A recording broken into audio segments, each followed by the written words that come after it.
Ana shu Oromgohdagi obyektimiz bitdi inshaalloh.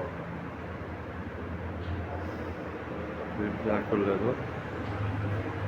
İkinci etaji bitdi inshaalloh.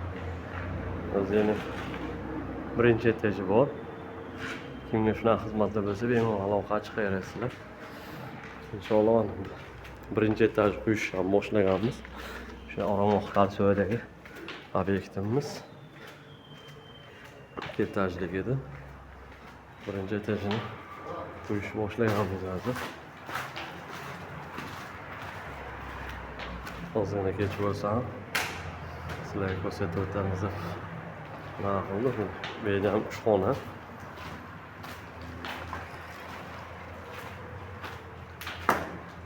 Bu yer hammom, spalniya xonasi. Shu Oromgoh Qalsoydagi